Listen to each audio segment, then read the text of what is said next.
You're listening to Hopeful by Nature. This is the podcast where we inspire hope by talking to people around the globe who are doing the work of connecting kids and community to the natural world in order to care for and protect the places where we play. In our inaugural episode, we'll be speaking with an ocean advocate and environmental educator turned National Geographic Explorer, who's passionate about connecting communities with the oceans, is sending her on a journey of entrepreneurship, personal growth, and relationship development with environmental leaders across the globe. We're excited to share these stories with you here today. My name's Scott Shepard. I'm your host, and you're listening to Hopeful by Nature. Today, I'm lucky enough to have my guest joining me all the way from Cameroon on the continent of Africa. Forbah is a 2024 National Geographic Young Explorer, ocean conservationist, and environmental educator dedicated to advancing ocean literacy, marine biodiversity conservation, and youth empowerment across Cameroon and the wider African region. She's the founder and executive director of Bridges, which stands for Building Resilient Individuals, Developing Generational Environmental Sustainability, a Cameroonian nonprofit that bridges gaps in environmental education through mentorship, advocacy, activism, and blue entrepreneurship. With field experience alongside the African Marine Conservation Organization, or AMCO, on Cameroon's northern coast, she operates at the intersection of science and community action and climate resilience. Forbah's, in my opinion, an incredibly impressive person. I've really enjoyed all of our conversations to date, and I'm really excited to have her here today. Welcome, Forbah. Thanks for coming. Thank you so much, Scott. I'm so honored to be here today. Well, thank you so much, Forbah, for coming on here this morning. And tell us a little bit about who you are, where you're coming from. So I'm a young female environmental and ocean literacy advocate who really never grew up being an environmental or ocean literacy advocate. But because of the experiences that I had from my school journey, I noticed a little bit of gap in the environmental sector, especially the ocean sector, because these particular courses were never taught in our schools. So I then engaged into ocean literacy and environmental education as a means to reduce that knowledge gap that exists between young people and their knowledge on their natural environment, especially in the coastal ecosystems here in Limbe precisely.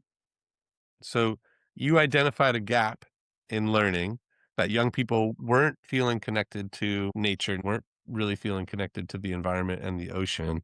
I remember you sharing with me, you were meeting with a group of students with your organization Bridges, and you asked them to ideate about the different kinds of careers that they were interested in. What were some of those careers that they mentioned? I wanted to become one of those careers that they kept listing. So it helped me to see that there actually is a gap. So the question would ask is, what careers are you looking forward to becoming in the future? Usually have like 98% of these young people say they want to become doctors, and I don't blame them. Myself included, when I was younger, I wanted to become a doctor. Few would mention a policeman, a pilot, like one in 80 of these students would say so. So that exactly is what continuously tells me that there is actually a gap if we cannot have young people think very widely about the different careers that they are looking forward to, how we are hoping to narrow this gap through Bridges and what we do. So 90% of the students that you were engaging with were interested in medicinal careers. But Cameroon is really uniquely situated on the African continent with a lot of environmental needs, being one of the most critical sea turtle nesting corridors in the continent. You mentioned its academic grounding in environmental science and disaster risk management. How is Cameroon situated environmentally or geographically to be in a good place for environmental science and disaster risk management? Cameroon really has a very unique climate and general natural geography because we have four different seasons that exist in, I would say, the entire Africa. We have the rainy and dry seasons. We have a bit of the Sahara area in our northern region. We have the coast, which has the ocean. So our geography actually permits a wide range of young people's interest into environmental and ocean-related careers. But because our schools and educational systems do not really have structured courses or engagement strategies or programs that brings this knowledge to young people, it just really kills the exploitation of these particular careers or this particular sector as career paths for young people. So now you're introducing environmental education as a mechanism to improve access to opportunity in environmental careers, ocean focused careers. In North America, environmental education has been around for quite a long time. Outdoor and adventure education has decades of roots in North America.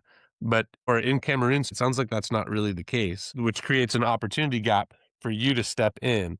What are some of the ways that you make sure that your instruction and your engagement with young people is culturally relevant to the young people of Cameroon? I believe that the introduction of some outdoor experiences can not only help for career paths or helping in building or shaping the knowledge of these young people towards other career paths that exist, but it can also be a beautiful tool to use that will help ground our natural environment in cultural aspects. Because if our environment generally is dying and degrading, then the cultural practices that usually takes place maybe in a mountainous area would also degrade.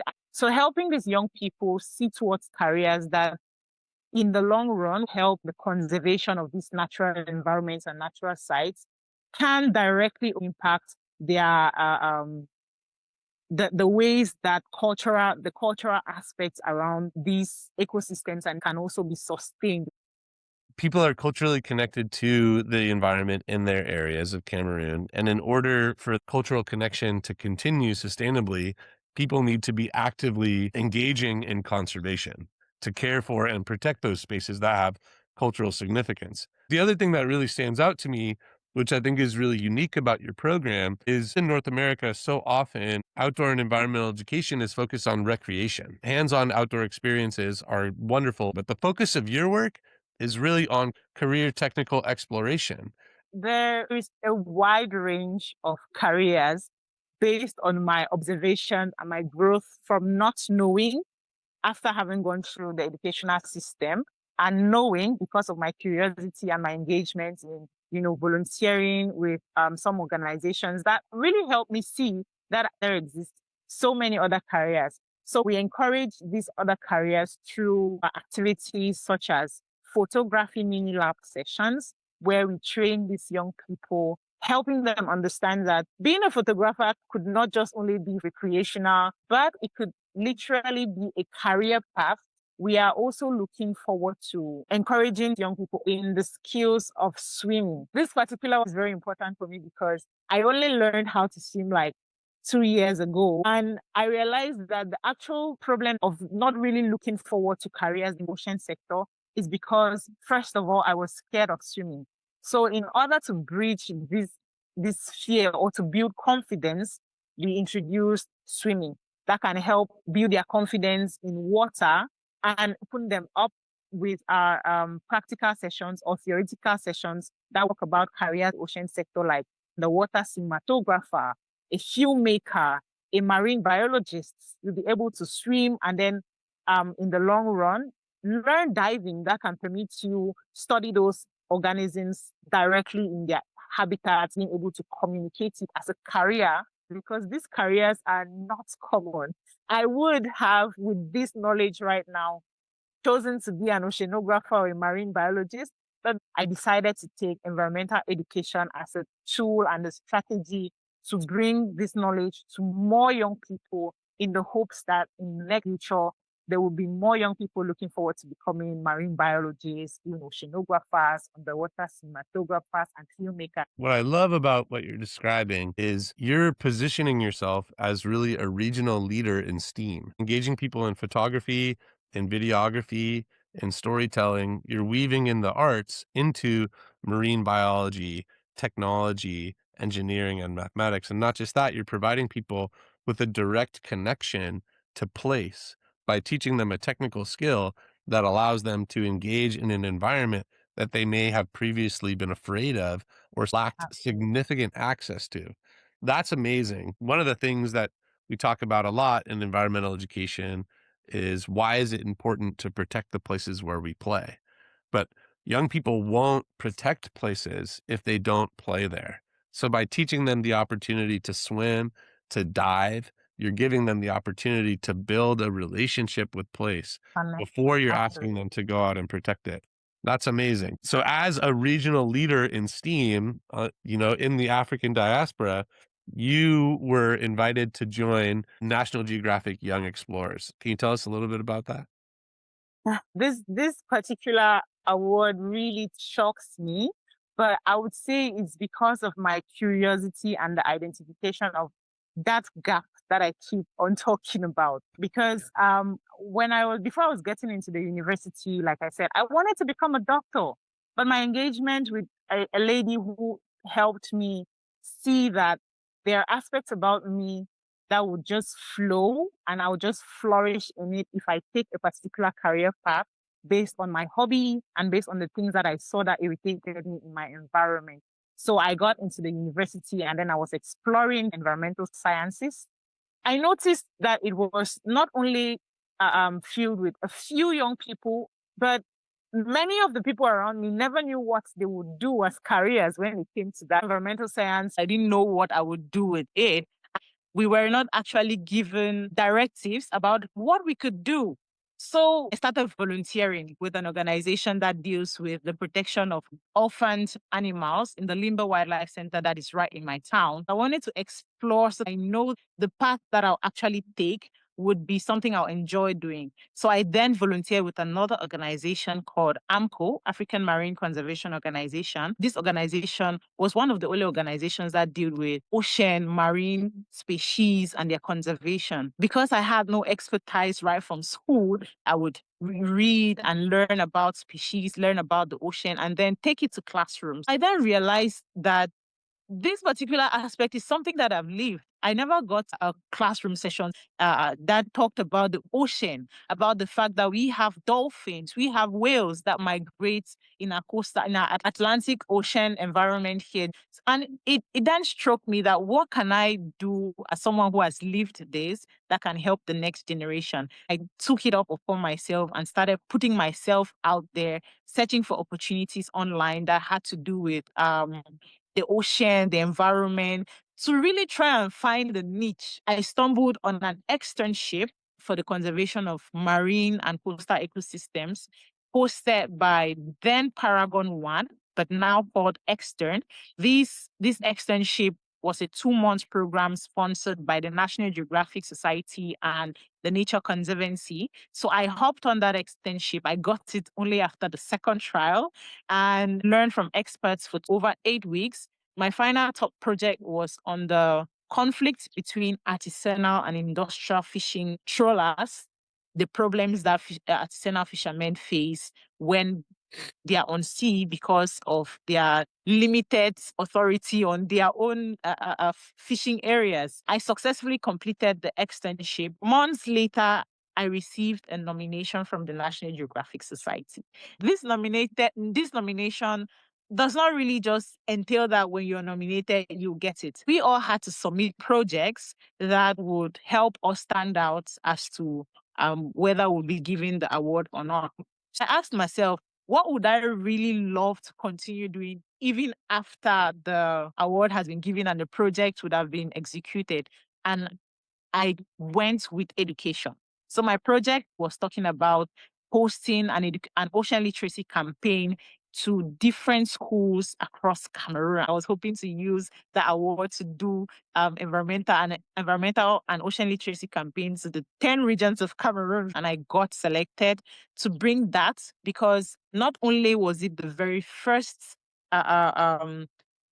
activity that was looking to bring environmental education into Cameroon, but it's a new aspect that they saw that would be very helpful for young people in our coastal ecosystem. And that is how I found myself being a National Geographic Young Explorer in the educational sector. Wow. First and foremost, Forbah, you are so humble. You're talking about all of these amazing things that you've achieved and like, oh, I have no idea how I wound up as a National Geographic Explorer. It's incredibly obvious to me that you have blazed a trail for other young people across Cameroon to start engaging in environmentalism and in ocean conservation in a way that just didn't exist before. You yourself mentioned you saw this opportunity gap. You missed out on opportunities to be made aware of career paths that you could potentially explore. You studied environmental studies at university because you were upset and frustrated with things that were happening around your community. And then you led young people to address this issue. So that's amazing. As an American man, I would encourage you to be less humble, be much more arrogant and toot your own horn as much as you possibly can because you're Yeah. doing amazing work. I'd love to hear more about some of the relationships that you were able to create through your experience with the National Geographic Explorer program. Have you had the opportunity to meet with other explorers from around the globe? What's that been like? I most definitely have. I would say I do not know how I can really express what this opportunity has done for me. I've been able to meet up with lots of explorers, especially in the African region, because the opportunity has led me to visit two three different countries so far: Ghana, Kenya, and South Africa, where we had conventions learning from each other as explorers, what we all did and how we could collaborate together. There is this particular one that is that was so enriching because I got to meet up with Noel Koch and his wife Pragna Koch. They are South African explorers who have an initiative that is also out to really reduce the access gap as to how Africans can tell their stories. I was very lucky and fortunate to benefit from one of their projects called the Dive Lab, where I had opportunities to beat my fear in swimming in a very deep pool and then learning how to be comfortable diving into 18 meters deep into the ocean. Under their program, Africa Refocus, I learned how to dive in Sodwana Bay, where I learned how to put on the gears, get myself into the ocean, and had my very first ocean experience that really helped amplify what I am doing and how I am engaging with young people in classrooms, letting them know that I have seen these things. It is so beautiful. I would really love for you people to look at these other kinds of careers and hopefully get the experience to dive, to appreciate the oceans like I did and find careers in that sector. And not only have I leveraged on these opportunities myself, there are so many opportunities for young people through the National Geographic Society that I am bringing into my classroom. I'm curious, like, what kind of innovative opportunities do you see for bridges in the near future to expand access to those 10 different regions of Cameroon that you were talking about before?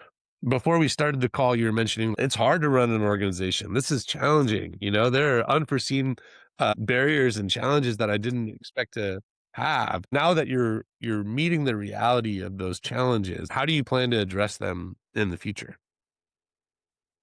You mentioned a very important aspect there. I've been leveraging a whole lot on the National Geographic and their resources that they're providing, one of which is the Explorer Classroom. We hosted the very first Explorer Classroom in Cameroon last year on the bridges. What Explorer Classroom actually does is connects virtually live sessions, explorers, and a particular classroom to learn what these explorers actually do. These kids have the opportunity to ask questions directly to the explorers. This particular resource Bridges leveraged to help these young people see what I'm trying to say, that Mhm. these opportunities and these careers are not far-fetched. They can discuss with these explorers that they see on screen, and you never know how it can open up their perspectives towards looking forward to those careers, not sitting in the fact that they are limited by their environment. So I'm hoping that the activities of Bridges and the Ocean Splash Academy can go further using technology and programs like this, virtual exchange, after having set up Ocean Splash Academies in all the 10 regions of Cameroon. And then we'll be able to use technology like this and resources that use tools like virtual exchange learning, outdoor activities, to really make sure it gets to every part of Cameroon, notwithstanding whether these communities are inland or close to the coast. Our vision for the future is that the Ocean Splash Academy could find itself in every single region of Cameroon, educating young people along the coast, even the young people who do not have the opportunity to find themselves in the coastal region. That's amazing. And what you're describing, these National Geographic Explorer classrooms are so similar to the experiences that students have the opportunity to engage in with California state parks. What I've found that's so unique about them is the relationship that's formed. Particularly if a young person has the opportunity to build a relationship with a state park staff member or a National Geographic Explorer and then meet them in person in an environment, the moment they get off the bus, the moment they get out of the car, they know that person by name. Forbah, it's so good to see you. Yes. I was asking you these questions the last time we talked. Let me ask you some more. And Yeah. to your point, like if we really want to expand access to opportunity, we want to increase awareness of available opportunities to engage in conservation, to engage in outdoor recreation. It really starts with relationships. I feel incredibly grateful that we've been able to start this relationship, and I can only imagine what kinds of cool opportunities we could provide to people in both of our very different communities, separated by a whole globe apart. I can imagine Yeah. there are some incredible experiences that we can share. So you mentioned Ocean Splash Academy. We've talked a lot about bridges. Can you tell us a little bit more about Ocean Splash Academy? So the Ocean Splash Academy is the continuation of the actual project that I did with the National Geographic Society. The campaign under that project was the Ocean Splash campaign, now transformed into the Ocean Splash Academy, where I chose to continue. Remember, I mentioned that I was looking for a project that I would easily continue, and hence I took education. So the Ocean Splash Academy is the first ocean literacy space that brings young people to talk and learn about the environment. We've been able to host a teachers engagement session where we brought speakers, some experts, and young people too, who are working to build and encourage ocean literacies in their different communities in a one-day workshop here at Ocean Splash Academy. They talked to teachers about how they, as young people, are using their knowledge and their environment to teach other people the importance of the ocean, how they can get engaged, and why it's also important to not only take a career in the ocean sector, but also have the knowledge and understanding to be able to do activities that can help promote the conservation of the ocean. So the Ocean Academy is a space. It's not a very big space, but so proud to say it's ours and like the first ever structured institution in Limbe and in Cameroon that is focused on education that has to do with the coastal ecosystem, using this virtual exchange between explorers and experts in the careers of the ocean related career set, bringing them together through, the Explorer classroom, outdoor experiences and engagements, how we envision it is helping them see towards the careers that are related to the ocean. So the Ocean Splash Academy is a space where we have chairs, we have like a projector, a mini library that is still very empty because we do not have books, organizing outdoor activities to different natural sites. We've been able to do 8 different outdoor trips where we've had specific topics and activities related to those outings that has helped broaden the knowledge of young people. I want to say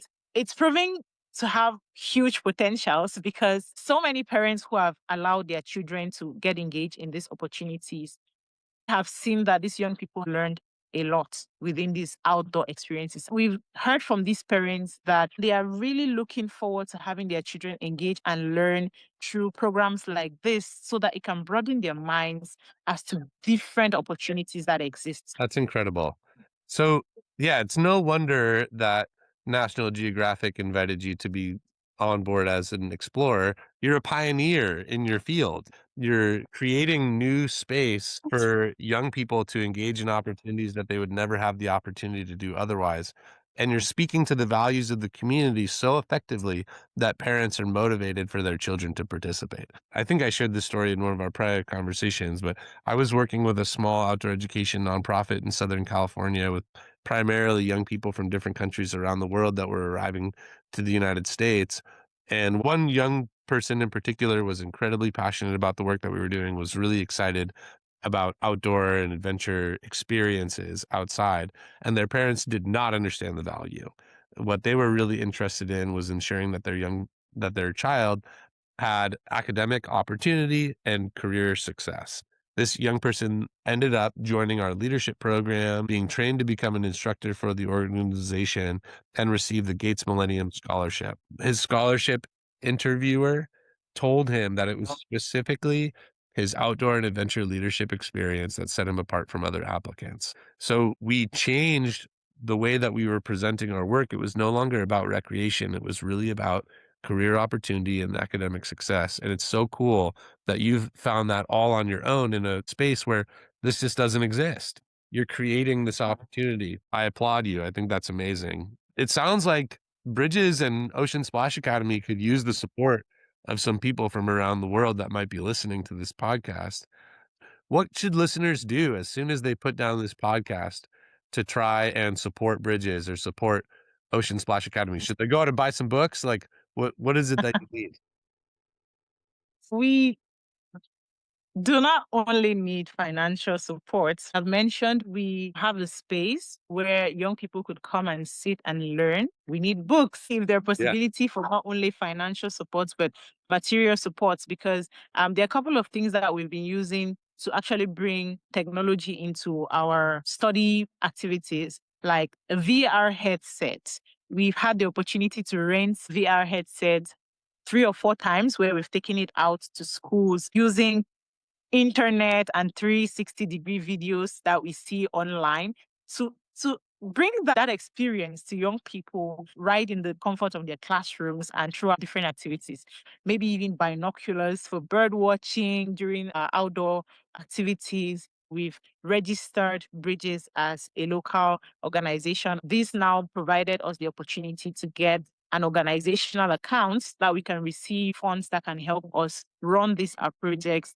Our vision is to get through to young people along the coast and including inland communities that are far away from the ocean sector. In the next 3 to 5 years, this is a big dream that that we have, to build the very first Ocean Splash Academy. This space we are in is a rental space where we've successfully paid for the period of 1 year. We are so hopeful that with support from listeners and well-wishers to build the first ever Ocean Splash Academy, which will have a full structure from a swimming pool to lecture halls to art workshop gallery.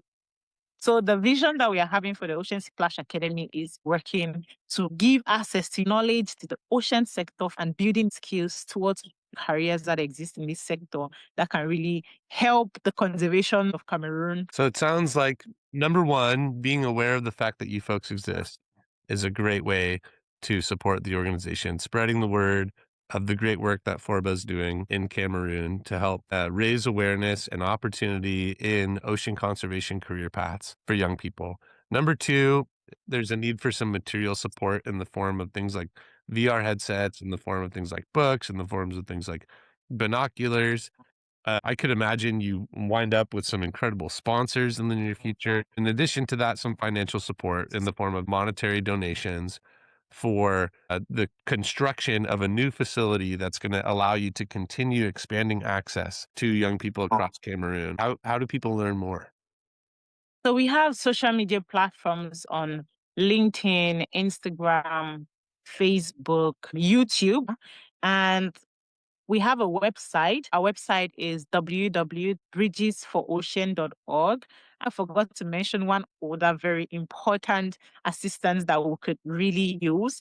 This is time. People who would be able to volunteer their time, not only technical things that we may need, like training of young people, also to help really structure the organization in a way that can have the standards that could really be international as well. So if you're listening to this podcast, if you're a person that's working in ocean conservation, if you're a person that's working with young people around the globe, let's connect you with Forbah. Let's figure out how we can support each other to really inspire hope across a generation to care for and protect the places where we play. I, for one, I'm just so excited about the work that you're doing right now, Forbah, and I feel like you have so many amazing opportunities. You're clearly an innovator. You're designing the path for yourself. You're pioneering environmental education in Cameroon, speaking to the values of the community, engaging in a way that's culturally responsive. You're doing all the best practices. We need some supporters to come on out here and to support Forbah. I'm sure you have a million things that are on your to-do list today.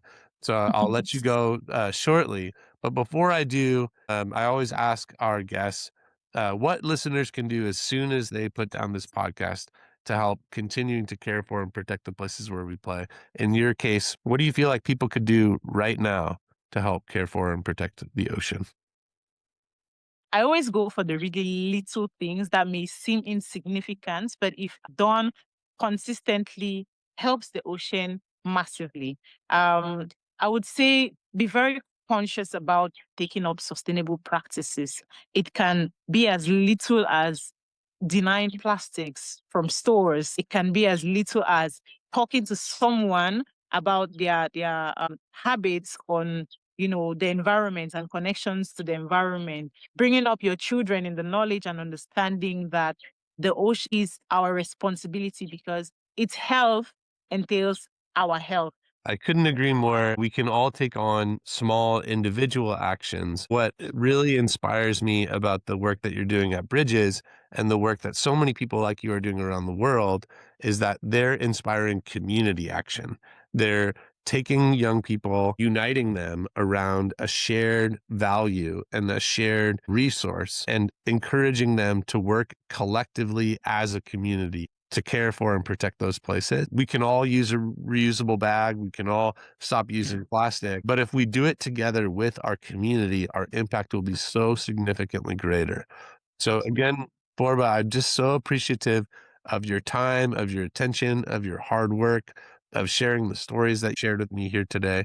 I really hope that listeners take the time to go and check out your website, check out your work on social media. You can always visit our website as well at wildwordinstitute.net. Take a look at our newsletter, take a look at the ways that you can support work like Forbah's and different work around the globe. So thank you, Forbah, again. Really appreciate your time. Thank you so much, Scott. It's an honor to have been on your platform. Thank you. Well, we will connect again soon. I'm sure we can have lots more to talk about. I want to give a special shout out to all of our listeners today in our inaugural episode, talking with Forbah, founder of Bridges in Cameroon, about her work to connect communities and kids with the outdoors through career technical education experiences that focus on STEAM, photography, and personal growth. If you're interested in learning more about Forbah and her work, you can visit our website at wildwordinstitute.net. That's WILDWARD institute.net. We'll be hosting some photos and videos from Forbah's work in our weekly newsletter that we publish with this podcast. Hit that subscribe button and leave us a review to tell us what we can improve. And we look forward to seeing you next week on our next episode of Hopeful by Nature. Next week on the podcast, we'll be talking about a father's legacy from riding his bike across the country while completely blind, and how life's transitions has a lasting impact on our relationship with adventure and the outdoors. My father is, at this point in time, like completely blind, but he also had like a robust adventure background. If he was born today, he would have had full sight, but the medical treatment wasn't available. My dad was kind of fed this story that it really wasn't worth getting an education, and my dad wrote that off as bullshit. He went to college in Boston and then ultimately worked on getting like a doctorate degree in law. And at some point he had like lost all of his vision for a short stint, and it came back. And when it came back, flew to Oregon and rode across the country the way that he described it. It's like he spent a lot of time with like the white line just to the left of his wheel. And so like just like pulling into the town, kind of trying to find wherever he could, which oftentimes was like a bar and walking in and be like, hey, how do you get to the next town? And well, here's a map. And him saying, like, well, I can't read the map. Like, can you give me directions? And then be like, what do you mean you can't read a map? You're right. And then like throwing him a big party and sending him on his way to the next town. That story in particular was like really motivating. Like growing up, I had like a big map of the United States on my wall with like his the drawn route that he took. That's next week on Hopeful by Nature.